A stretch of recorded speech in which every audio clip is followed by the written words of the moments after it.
Michael Medved Show. And another great day in this greatest nation on God's green earth. And sometimes in this great nation, there are points of view on the extreme right and the extreme left that are both totally wrong and seem to agree with each other.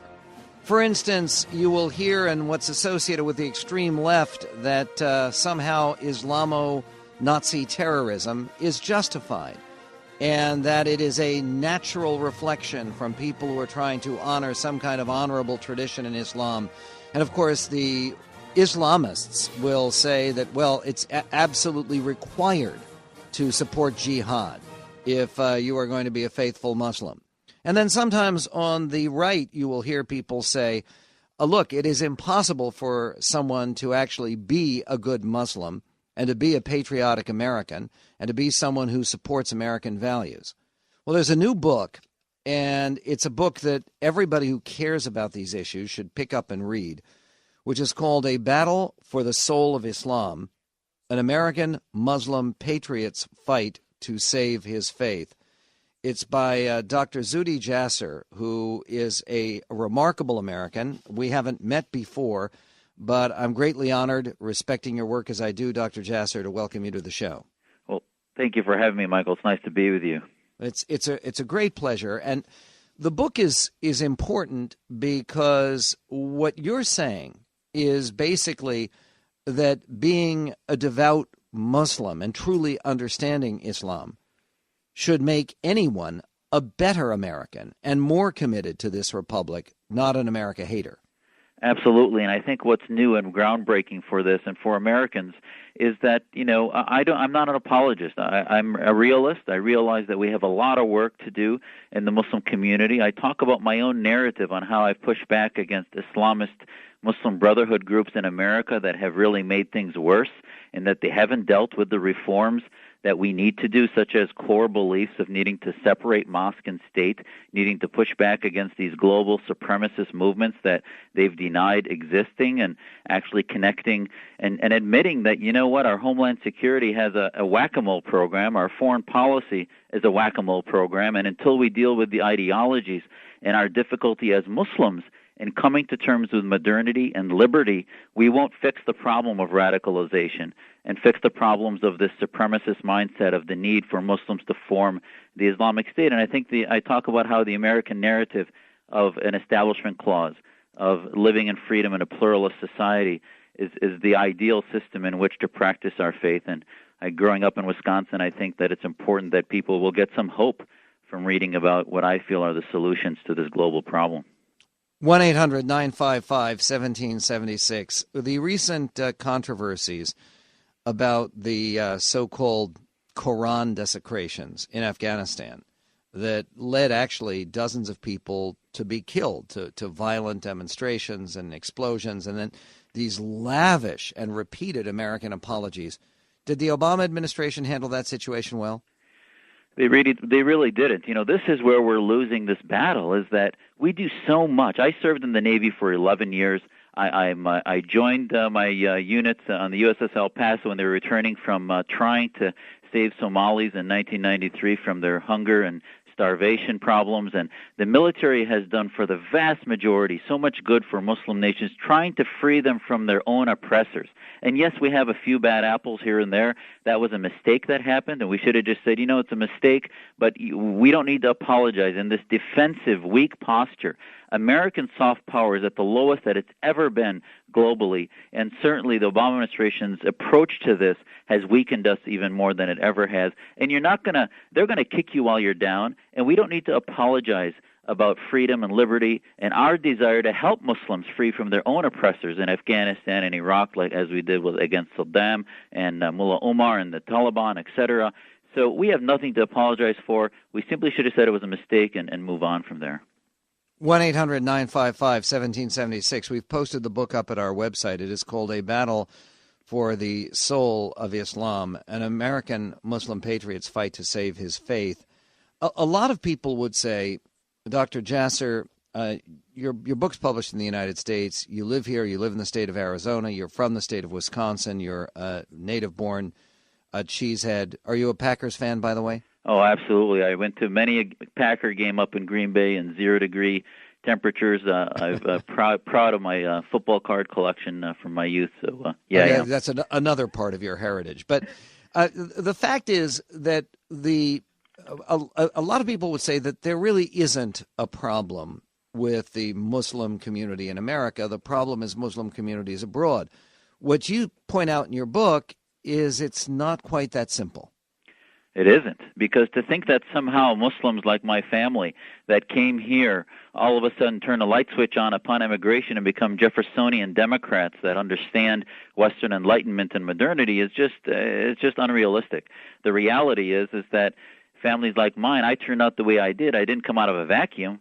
I turned out the way I did because my family were politically persecuted. They had been educated in London and went back and tried to democratize Syria, but failed because the military was so corrupt in that country, and ended up coming here to practice their faith. And we have a laboratory in America to do this work, and we need to start domestically.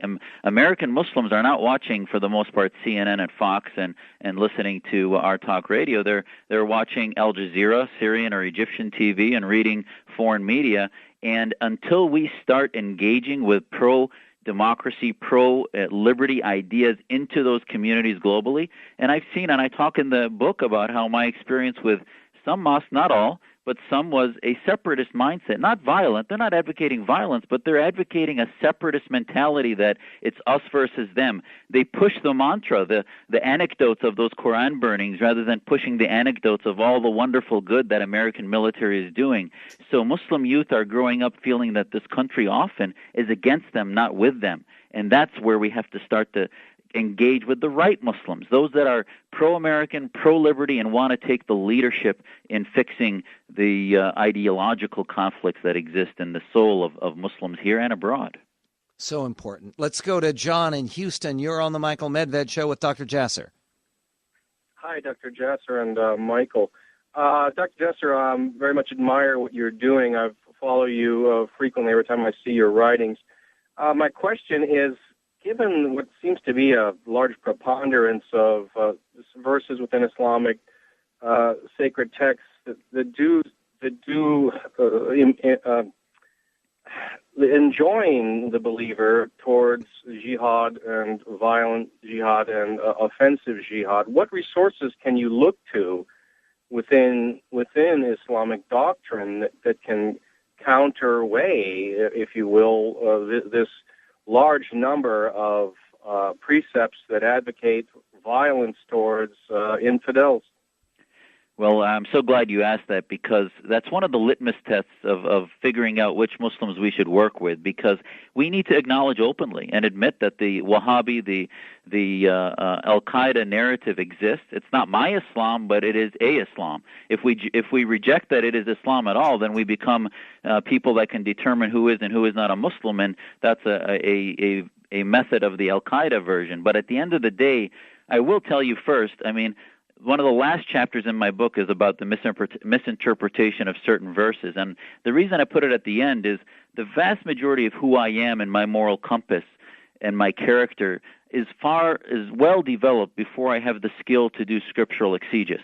And I think it's important for us to have hope as Americans. We understand that most Muslims have reformed these ideas by simply living here peacefully and being part of the American narrative, if you will. But at the end of the day, we do have to look at those scriptures, and I do give you some interpretations that my family and many reformist scholars like Abdullah Naim in Emory or Muhammad al-Ashmawi in Egypt, or a number of leading jurists who have said, you know what, the interpretation of, for example, a passage that says, do not take Jews as friends, that word in Arabic is not friends, it's awliya, which means legal sponsor, and that we're allowed to intermarry. So there's ways to interpret them in a very American egalitarian way that is modern and doesn't violate the scriptural sanctity, but yet abandons old historical draconian interpretations. The book is called A Battle for the Soul of Islam. The author is Dr. M. Zuhdi Jasser. It's also Lieutenant Commander Jasser. That was his rank when he left the United States Navy. He has a great deal to say. I want to ask him what he has to say about one of the most famous Muslims in the world, who is now accused of heretical tweets and could be looking at 18 months in prison because of 2 tweets. What did the tweets say? We'll tell Dr. Jasser about that and then see if Turkey actually goes through with throwing one of their most famous citizens into jail. We'll be right back. Can I just say that you do more for radio than what high definition will ever do for television? This is the Michael Medved Show. Check out the Medved History Store for a long list of history shows at michaelmedved.com. And on the Michael Medved Show, this hour is brought to you by Mr. Sparky Electrician Services. You just go to schedulesomehelp.com. In America, you're looking good. You're shaving with Close Comfortable Barbasol Shaving Cream. Close Shave America, Close Shave Barbasol. And one of the reasons that there really has been we've gotten out of some of the close shaves that we've suffered in this country with attempted terrorist attacks, what people call homegrown terrorist attacks, is because most American Muslims, at least up to the present time, have not embraced the jihadist or the Islamist or the terrorist ideology. However, one of the things you read about in A Battle for the Soul of Islam is even here in the United States, which provides in many ways. I mean, Dr. Jasser, you make the case that there's no better place in the world today to be a devout Muslim like you are than the USA. Absolutely. I mean, you have the tools to either accept or reject your faith. My parents taught me that Ramadan, for example, where we fast from morning to sunrise to sunset, is most real when you see people around you eating and you have a choice. God knows you're making that choice, versus Saudi Arabia where the business is closed. You couldn't even buy a bite to eat during the day. It's less challenging. It's coerced. So freedom is actually more closer to faith and God, the way I was raised, than a coercive Islamist society. Okay, speaking of coercive Islamist societies, for years and years, Turkey has been held up as the shining example of a secular Islamic country. But under Prime Minister Erdogan, his name should be blotted out, not so much. Fazil Say is a pianist who I greatly admire. He's one of the leading classical pianists in the world. He also has a number of best-selling jazz recordings. He's a national hero in Turkey. He has just been indicted. He is going to be standing trial and facing 18 months in prison without the possibility of parole because of a tweet that he sent out on Twitter. Do you know about this case? Yeah, absolutely. And they viewed it as a pro-atheist tweet, and they basically were saying that it's so discontent. And this is the problem when you have Islamist ideologues that mix mosque and state. And then what happens is the concept of citizenship gets wedded to the government and ideology, and also gets wedded to jihad, because your military service is then part of your citizenship and your religion, and thus they can say sedition is equal to disapproving in God, and that's the slippery slope of governments without an establishment clause. And I'm so glad you brought up the example of Turkey. Is you'll see Turkey is where it is today because it had this 80 years plus of a Kemalist or secular government that may not have been as autocratic, but yet was anti-Islamist to the point of pushing it underground.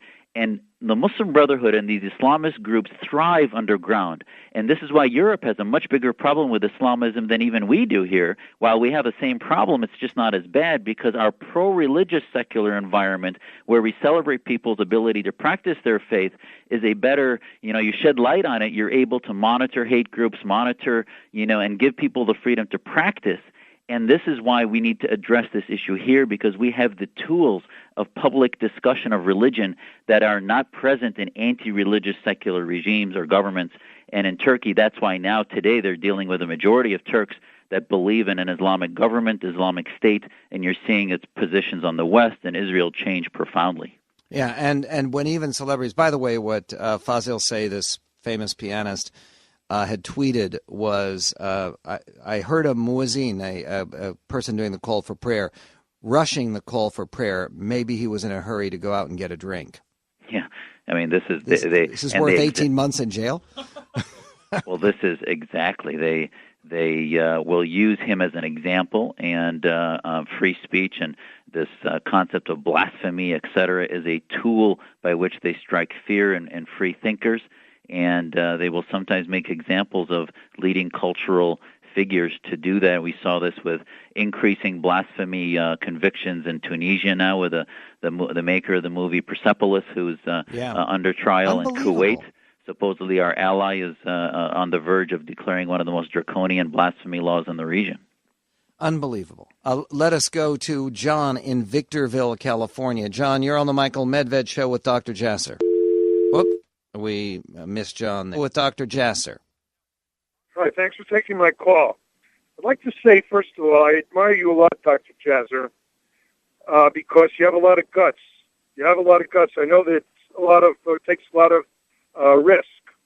And on the other side, what I want to say is, as an American, I stand suspicious of Muslims because I would expect that they were truly wanting to show themselves as loyal American citizens when these kind of attacks, like the attack in Texas, the fort over there where they killed the soldiers, Fort Hood, Nidal Hassan. Yeah, I would have expected mass rallies of Muslim Americans saying, "Not in our name, not in our name. We disavow this," and we don't hear that. And I don't know why, other than they might be so scared and intimidated. Because the media doesn't. Honestly, the media doesn't give enough attention to people like Zuhdi Jasser, Dr. Jasser.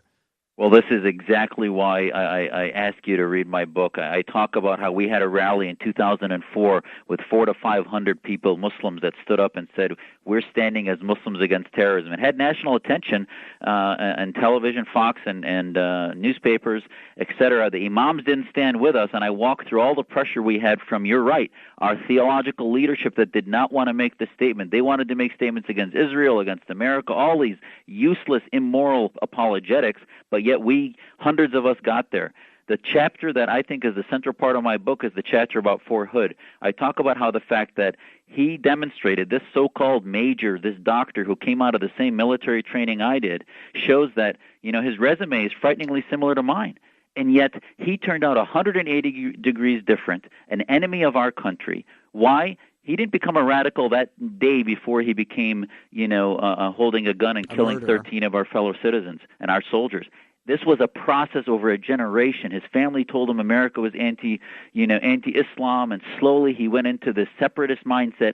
And we Muslims, you are absolutely right. We Muslims need to address this issue early on. That's why our organization has a Muslim Liberty Project where we teach youth that we are Americans who happen to be Muslim. We're Americans first and Muslims second, and that our faith is just part of who we are with God, but our country gives us freedom to be who we are. And you're right, we have a lot of reform work to do, but I hope you get out of my book that there's a solution and hope, and either we're going to choose to try to convert a quarter of the world's population, or we have to work with those within the faith that believe in the American solution of separation of church or mosque and state. Dr. Zuhdi Jasser, the book, A Battle for the Soul of Islam. When we come back, there are lots of people who look over the Middle East and see, oh my gosh, what a terrible, terrible mess. But Dr. Jasser points out that there's one place in the Middle East where Muslims, including moderate Muslims, peace-loving Muslims like himself, can practice their faith, can enjoy great prosperity, have full voting and other civil rights. Now, where is that place? We'll get an answer coming right up. 1-800-955-1776. Michael Medved.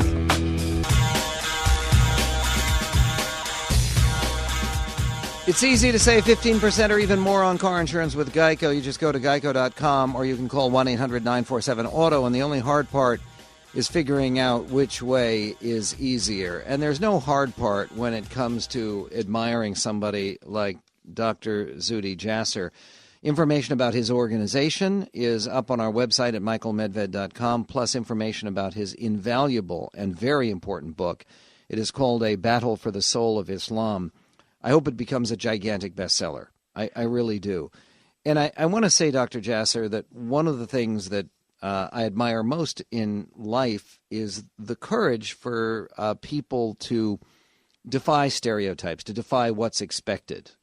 And that's something you do in your book. It's something you've always done in your work. I'd asked a question before the break. You've pointed out in your work over the years, and you do in your book, that there's one place in the Middle East, and unfortunately it's not Turkey anymore, where the right to practice Islam just as you choose to practice it or to not practice Islam, the right to vote, women's rights for Muslims and others tends to be honored more than other places in the Middle East. That would be Israel. It's in my visit there, we met with Sharia court judges that you find, and even I disagree with giving that much at this point, because I don't think some of the imams globally are ready for their own Sharia courts. But in Israel, there's 1 million Muslims living there, and they have the freedom for their own family court system and freedom of the press. And unfortunately, one of the things I also talk about in the book is how politicized the Palestinians have exploited the Islamic issue. And if you look at the Hamas charter, it's because they come out of the Muslim Brotherhood and they use Islam as a vehicle to collectivize a global faith community and create conspiracy theories and a Machiavellian hate against the other, which becomes the Jews in their case, and it allows them to be oppressive and theocratic, while they ignore the fact that people living under them would rather actually live in the state of Israel than in Gaza, where they're in control. 1-800-955-1776, our phone number. You ever get death threats? I've had, I didn't have any initially, but when the Syria crisis started, the Al-Qaeda groups that are trying to change the government, they told the opposition, don't work with Jasser, and actually put out a fatwa against me. And, it was only a matter of time doing this work. But, if I can't do this work in the United States and build a movement nationally and then globally for liberty, the game's over. And that's why my family came here. So we take the right precautions, but it's part of service, and I think our legacy is so important. Well, God bless you. Let's go to Mike in El Segundo, California. Mike, you're on the Michael Medved Show. Hi, thank you. I salute serious efforts to reform Islam. However, I believe the problem is that Islam, is simply not reformable for several reasons. First of all, Islam has Sharia law tightly integrated and coupled with the religious aspects of Islam, and that Sharia law, as I understand, is completely incompatible with and at odds with the principles of individual liberty and with the United States Constitution and our laws.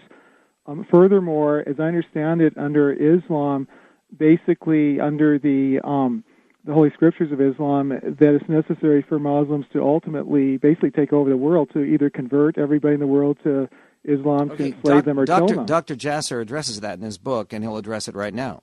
Yeah, and I think you're exactly right. Islamism, the goal to create an Islamic state that thus uses not laws under God, but laws under Islam and the clerics. You're absolutely right. And you're right in that one of the reasons I wrote this book is if I was not to be around and my kids weren't around to ask me about Sharia, which is real, which is not, there aren't any books really out there other than some scholars that impacted me, but they're hard to find. And we have to start rebuilding and reinventing modern interpretations. But Sharia means God's law to a Muslim, but it's man's law when it's interpreted. So there is versions of Islam out there that mix a government's role with what is our choice. But, I practice Sharia when it comes to dietary laws or how I pray, how my marriage documents are. But Sharia and government, I want nothing to do with, and that's why we've been very involved with these American Laws for American Courts movement and have endorsed laws in Kansas that Governor Brownback just signed, a law in Michigan going through that is trying to prevent any type of foreign law system from incubating in the United States, as it is in Britain and elsewhere, where Muslims create their own legal systems, not accountable to the West's one law system. And it's called e pluribus unum, out of many one. We've got to be Americans, and that's the argument in a battle for the soul of Islam. Right back with Zuhdi Jasser. The Michael Medved Show. It's powerful and inspiring.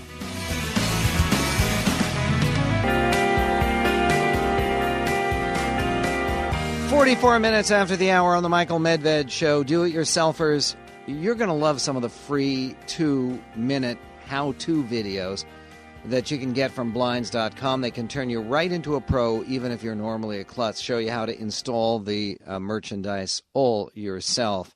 And you get it all from Blinds.com, where prices absolutely crush home improvement store prices. Speaking with Dr. Zuhdi Jasser, author of the new book, A Battle for the Soul of Islam. Dr. Jasser, we're coming up to the 4th of July, and it's just a month from now. Do you and your organization of patriotic American Muslims have some special 4th of July plans? Absolutely. Our youth program this year is planning a program. They just finished a T-shirt that says it has a map of the U.S., and they are doing a program called Why We Love America, and the subtitle of it is Uniting the American Spirit. And really what we're doing is, the Independence Day to us as American Muslims is something, if you look now, especially for those of us from Syria, they don't even know if they're going to have water or food. They're being attacked by their own military. So it's something really, it's not an esoteric fifth-generation thing to many of us. It's a palpable freedom that we have to celebrate with Independence Day. Now, I take it you eat halal meat, right? I eat what I believe is halal. I am pretty orthodox, but I don't necessarily buy my food from a halal store.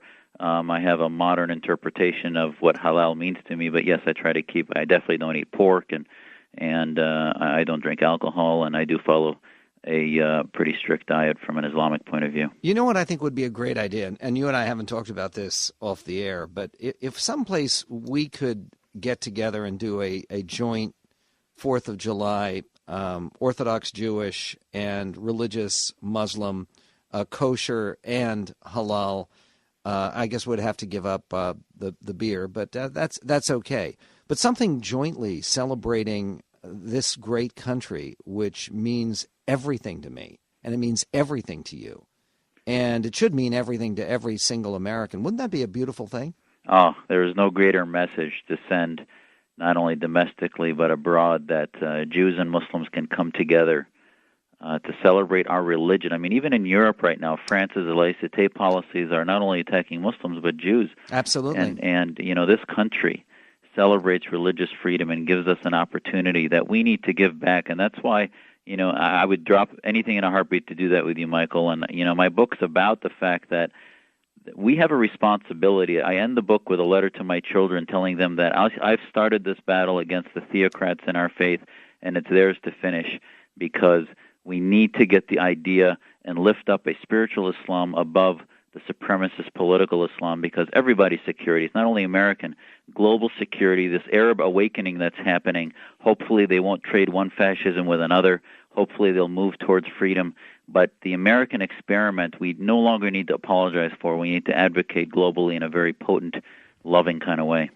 Let's go to Andrew in Clifton, New Jersey. Andrew, you're on the Medved Show with Dr. Jasser. Hi, thank you for taking my call. I have a question for Dr. Jasser.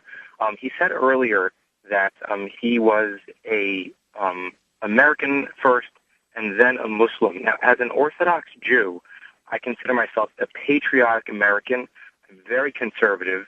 However, I consider myself a Jew first and then I'm an American. Even as the Marines, their creed is God, country, core. Was that a slip of the tongue, or is there something incongruous with being a Muslim first and then an American? I'm so glad you asked me that, because I actually mentioned as a Navy doc, I took care of the Marines, and that motto I have no problem with, God, country, core, but it's not Islam, country, core. And when we talk to our youth, God is definitely first in my life, and my mother was the first one to try to correct me when I said that 12 years ago when I started this work. And I told her, I said, listen, God is central in my soul, but Islam is our human interpretation of that. And there was a Muslim leader in Bosnia, Izbegovic, who said he was never closer to God than when he was in solitary confinement for 15 years under Tito. And we basically, he said, I don't need freedom to be Muslim, to be close to God. I need freedom to be human, to be able to create and reject or accept God. So therefore, when it comes to me as a human being, I'm Bosnian or American first and Muslim second. But as a soul, as a believer in God, God comes first, but not the human interpretation of what Islam is and government, etc. Andrew, let me ask you a question as someone who also, as you know, considers myself Orthodox Jewish.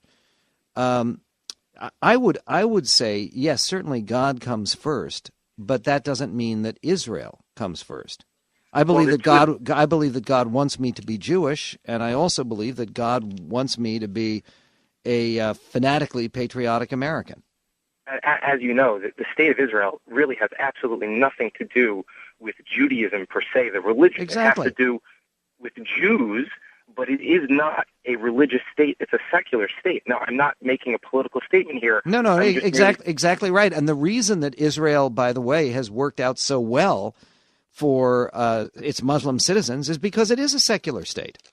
Correct. And I think that's part of what Dr. Jasser is talking about. The America that he loves, that I love, and that I assume that you love, Andrew, is wonderful because though it's a deeply Christian country, it's always been a secular government. Would you agree with that? Absolutely, 100%. Well, thank you, and God bless. Dr. Jasser, in terms of your work, I know your work has drawn support from American Muslims, but you also say in the book, the book is called A Battle for the Soul of Islam, and people should buy it and read it and make it a huge bestseller. You've been getting some surprising support from abroad, no?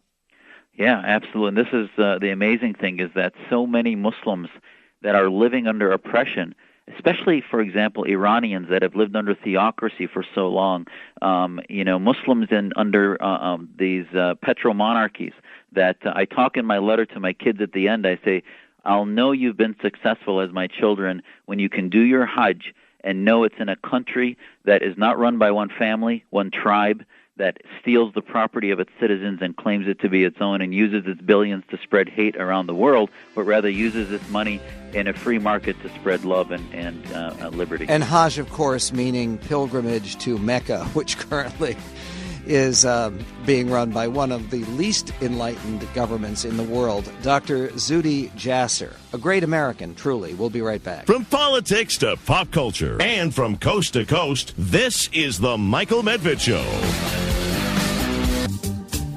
Talking about celebrating the 4th of July with Dr. Zuhdi Jasser, a great American patriot and the author of the new book, A Battle for the Soul of Islam.